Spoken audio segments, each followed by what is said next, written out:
Then Puff was like, yeah, like first he was amping him to get stopped. Then he was like, yo, so when we gonna get the chance to, to kick it, like we could just hang out, nigga. We gotta kick it. This is Puff. Okay. He telling me we gotta kick it and shit. And he was like, yo, why don't we like go shopping or some shit? I mean, like I pay for it. And I was like, so these artists, they're getting ass because that's their ritual. That's their rite of passage to get to the next level. They raped this.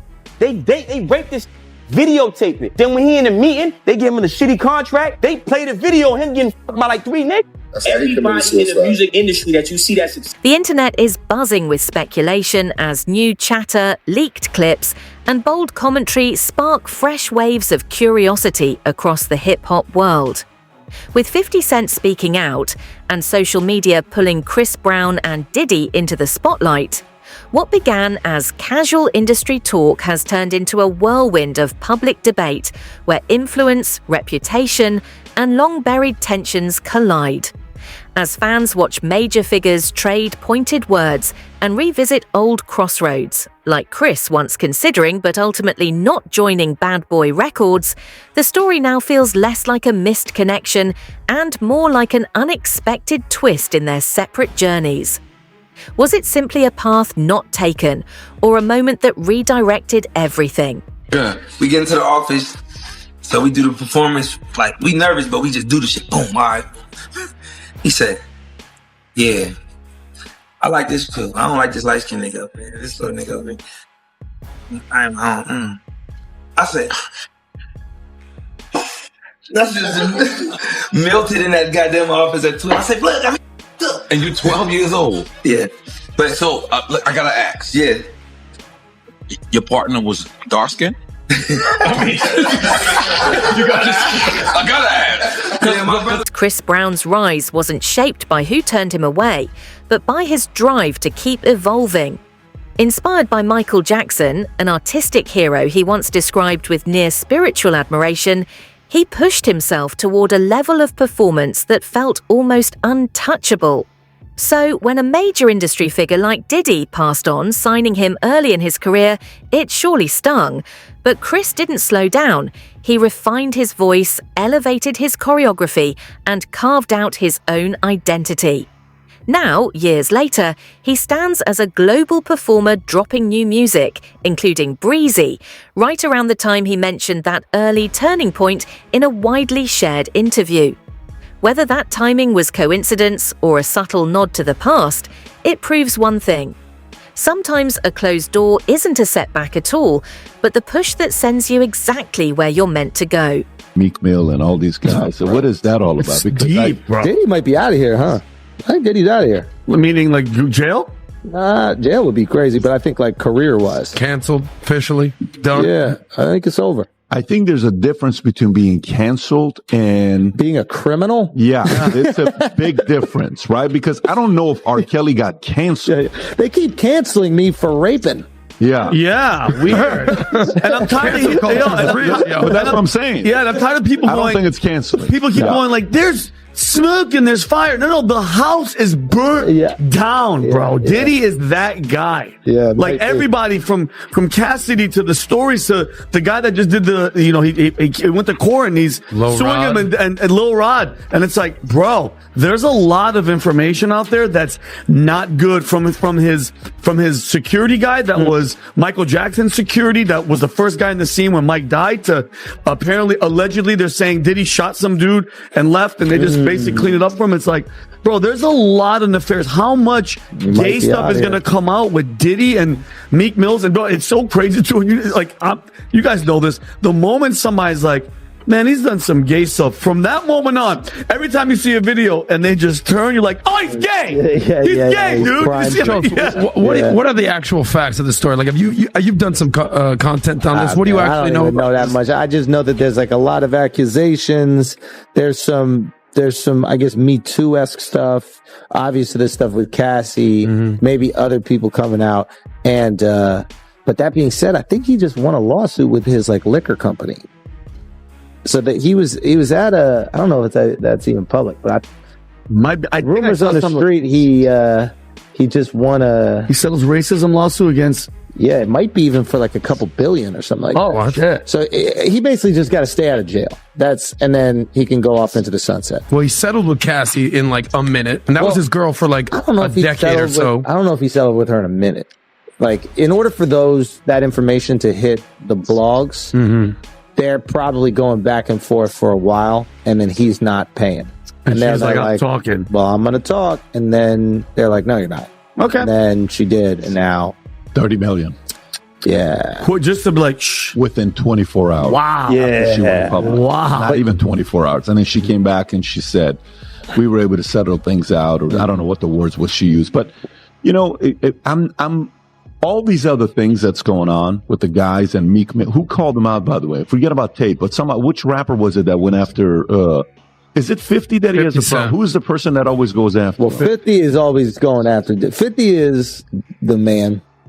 But 50 is, and if you're on 50's bad side, bro, God bless you, man. May God protect you, because he is not letting that foot off your neck ever. Yeah, with Floyd, Ja Rule, Floyd Mayweather, he does not play games, bro. Also, one of the most charismatic dudes I've ever met. No shit. So 50's developing a documentary on Diddy allegations, vows to donate proceeds.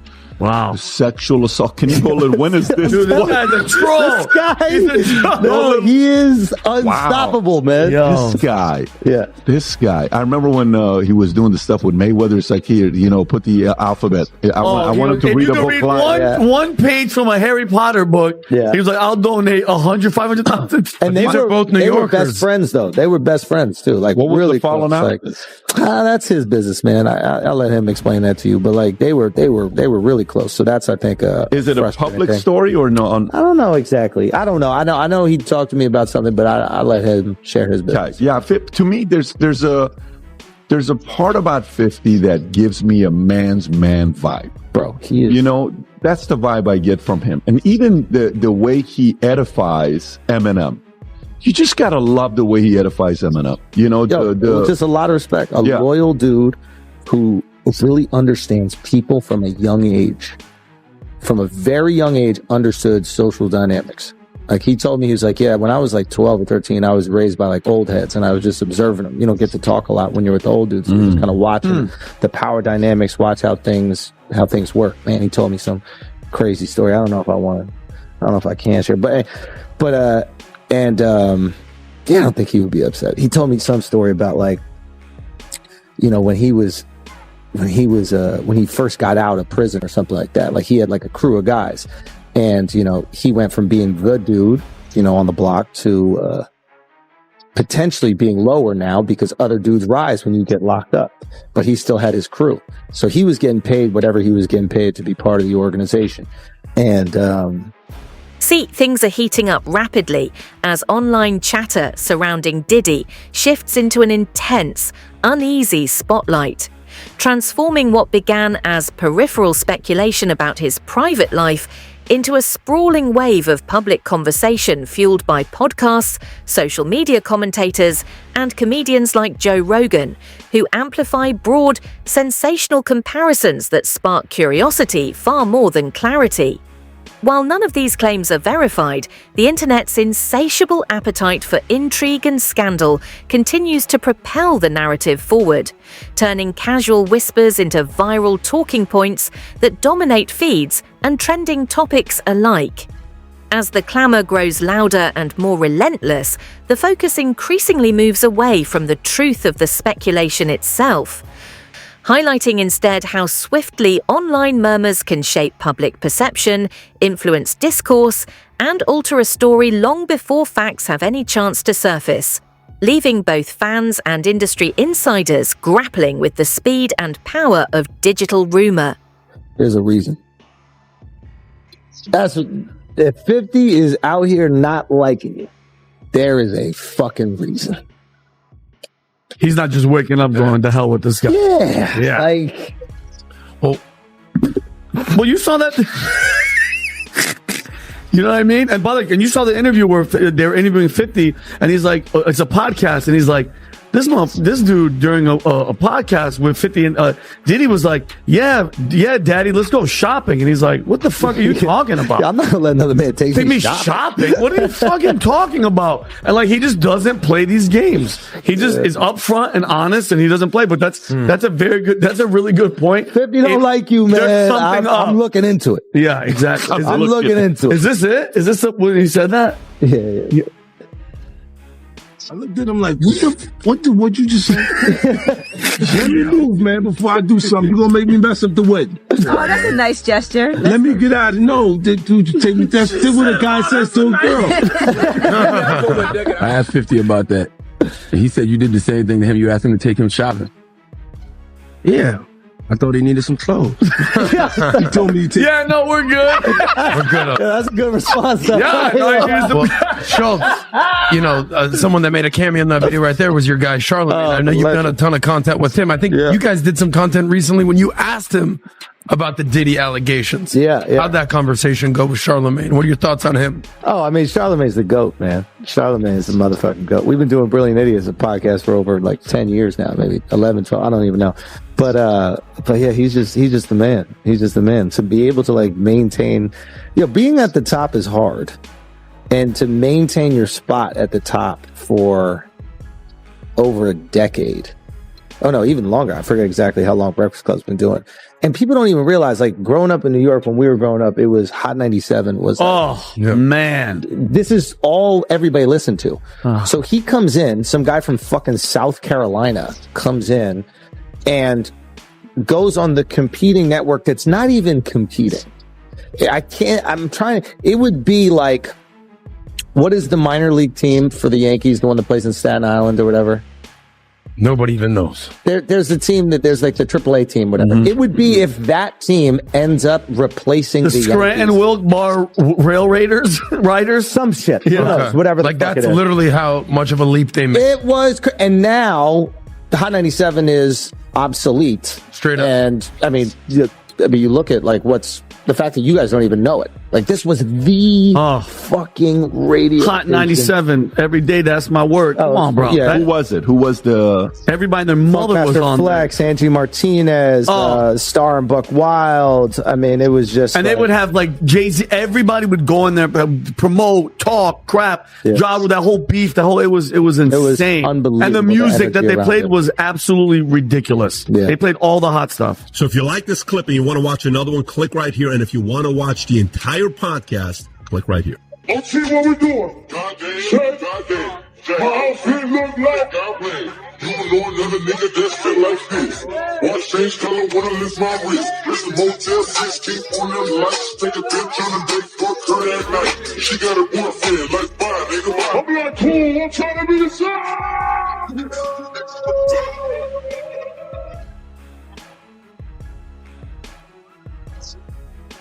As public conversation around Diddy grows increasingly chaotic, Chris Brown's recent recollection of being turned down by him years ago takes on a surprisingly layered, almost symbolic weight, resonating far beyond a simple anecdote.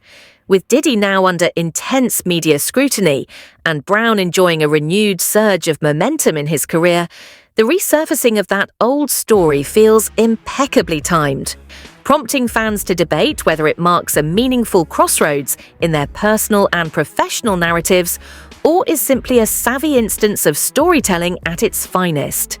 Some interpret it as poetic timing, a subtle reflection on the shifting tides of influence, while others see it as Brown quietly stepping back to let the drama unfold around him, yet still reminding the world of his presence.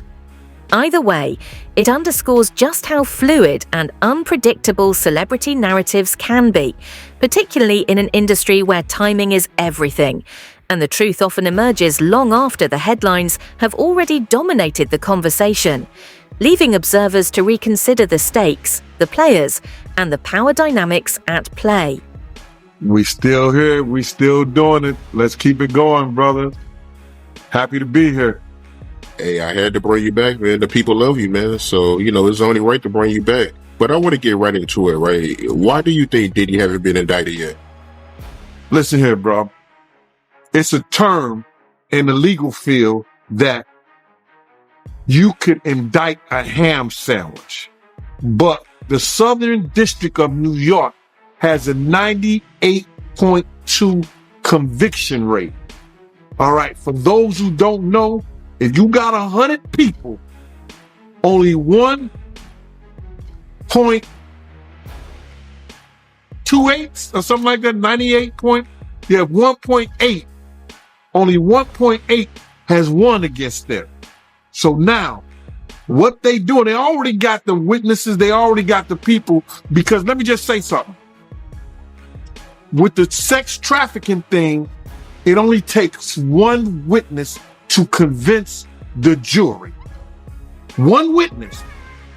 And we know who that witness is going to be.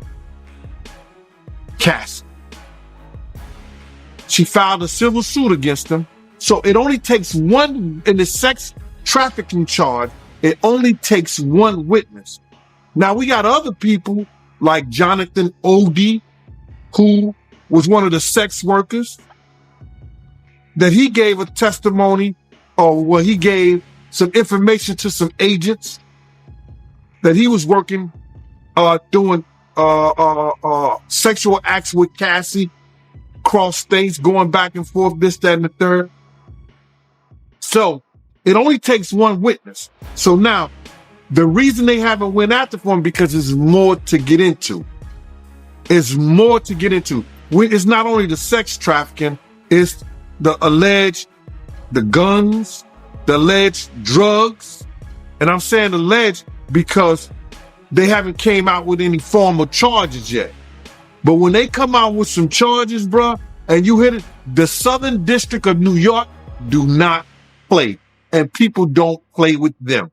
So I don't understand why this stuff ever even got to this point, but it is what it is. It is what it is, bro. The reason they haven't came down and got him yet, they going through his taxes. You hear what he said? They had all the people that he did business with. That they're going to go through everything that he did with a fine-tooth comb. And when they set that and they get what they call discovery to his lawyers, he either say, I'm going to take the time, because if he go to court with it, 9 times out of 10, he going to spend the rest of his life behind bar. So the reason they haven't did it at this point, it's a lot of paperwork, bro. They got a lot of people working different angles. They got the drug angle. They got the tax angle. They got the, what else? They say the drugs, the tax, and then they got the guns that were found. They got to do a trace on the guns that they were found in the house. And then if you got 250 cameras, there's a lot of footage that them agents got to go through. Then stepped in 50 Cent, a master of spectacle and impeccably timed commentary, who wasted no opportunity to make his presence felt, seizing the moment with a confidence that few in the industry could match. True to form, he unleashed a barrage of sharp, sarcastic jabs aimed squarely at Diddy's larger-than-life persona, all the while hinting that the swirling drama online is far from reaching its conclusion, and that the story still has many twists yet to unfold. Yet, 50's approach extends far beyond merely stoking excitement or feeding gossip. It operates as a precise, cutting critique of the ways power, influence, and carefully maintained silence shape and control the inner workings of the entertainment world, exposing the often unseen tensions that simmer behind closed doors. So, they got a lot of work to do, bro. They got a lot of work. What they took, how many years to indict Keefe D? They took a lot of years to indict Keefe D. And now he's sitting in jail. So they got a lot of work to do, bro. And it ain't gonna happen overnight. So I would think that probably in the next two months or so, you might be looking at something, bro. And you said that Diddy, he got over 250 cameras? He had over 200, they found over 250 cameras in his house, man. Damn. Allegedly. That's what they were saying. So you do believe that Diddy is going to prison? Oh, he going to jail, bro. And I don't wish jail on nobody, on the for real. I don't wish jail on nobody. You understand? But they already got their star witness. And you only, for one charge, for the sex trafficking, you only need one witness. One witness. That's crazy. I don't believe R. Kelly. You see what they did to R. Kelly? He went to jail for sex trafficking. He was dating those girls. Those girls was living at his house. Those girls was going back and forth with him willfully. How the hell did he get sex trafficking? And Diddy don't. Based on Cassie paperwork. With his signature blend of humor, bravado, and razor-sharp edge, 50 Cent doesn't merely weigh in. He reshapes the narrative entirely, turning what could have been a fleeting moment of celebrity conflict into a deeper, more revealing reflection on the intricate hierarchies, shifting loyalties, and unspoken rules that govern fame, compelling both fans and industry insiders to rethink who truly wields influence. Every word he delivers carries weight. And as always, when 50 Cent speaks, the entertainment world can't help but pay attention, often casting cautious, almost apprehensive glances over its shoulder, fully aware that his commentary has the power to disrupt carefully constructed images, ignite heated debates, and unsettle even the most seasoned figures, leaving no corner of the celebrity ecosystem untouched by his provocative, unflinching perspective. This is boxer.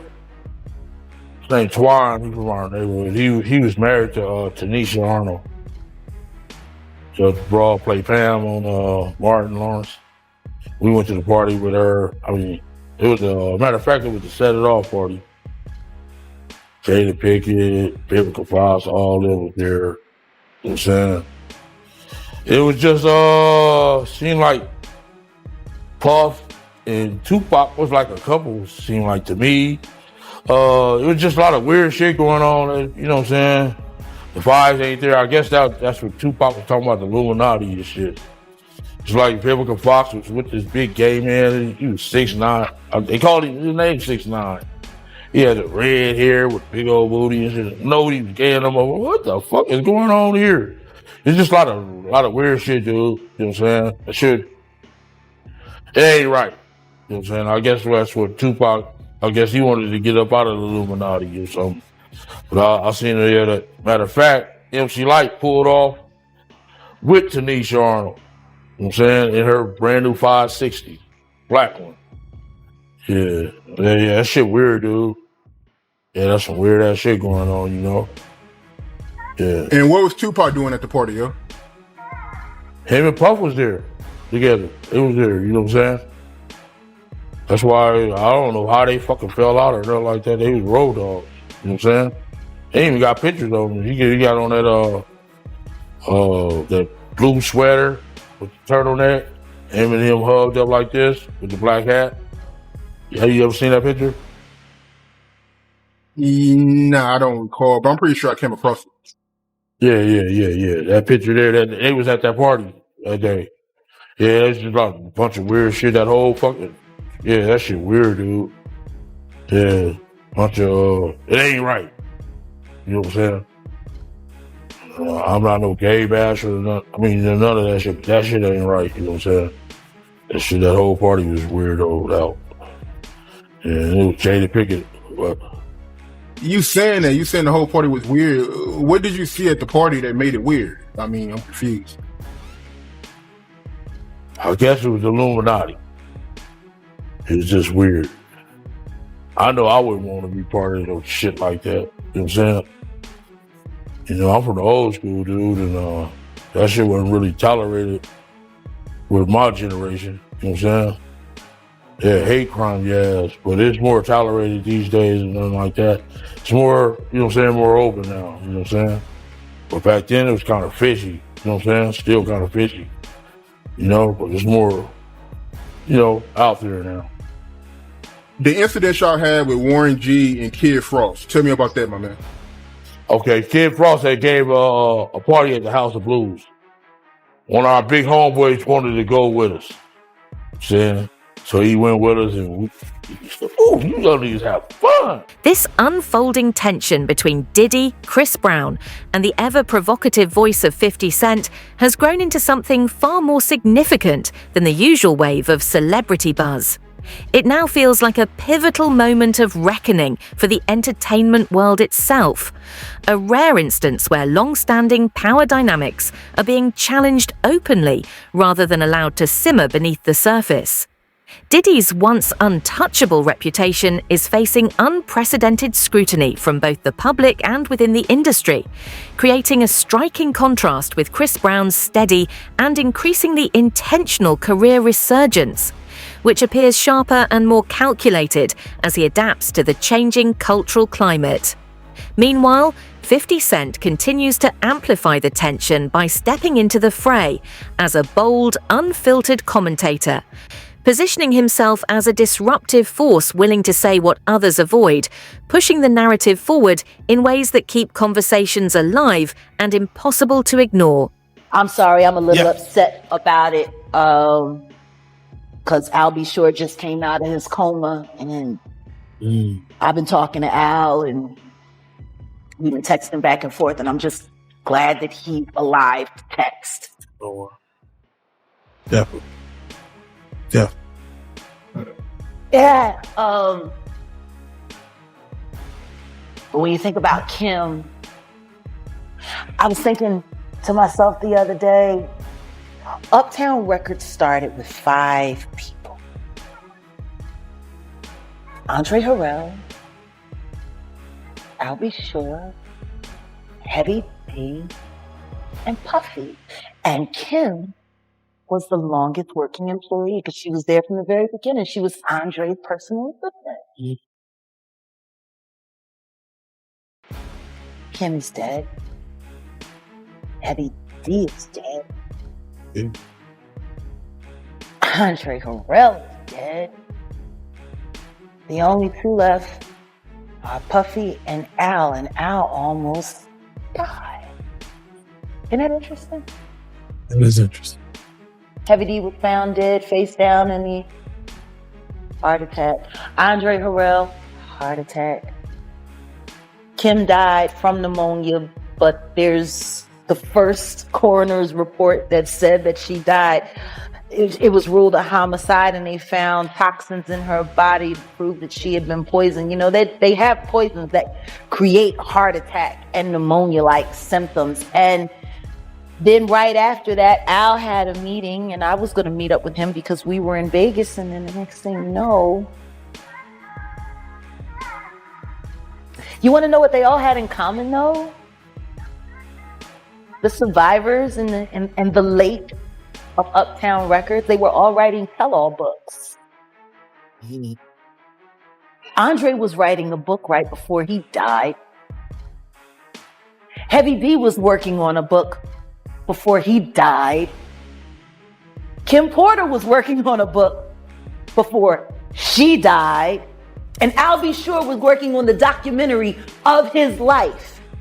And then he goes into a coma. Has Puffy ever been in a coma? Has anything happened to him? He must be the luckiest motherfucker, because it seems like everybody that worked at Uptown Records from the very beginning. Come on. Just him. I guess Al disappointed you. You know, I speak for a reason. At the same time, 50 Cent has stepped forward as a loud, fearless commentator, embracing the role of disruptor and self-styled truth seeker in an industry where most prefer to stay silent or offer carefully measured words. As new conversations arise and old narratives are picked apart, observers are left to wonder whether this moment signals a true shift in cultural perception or merely represents another dramatic chapter in entertainment's ongoing power struggle, a saga defined by influence, ego, and the constant fight for relevance. What remains undeniable is that the silence has been broken in a way that cannot be undone. And now the entire world is watching with heightened curiosity.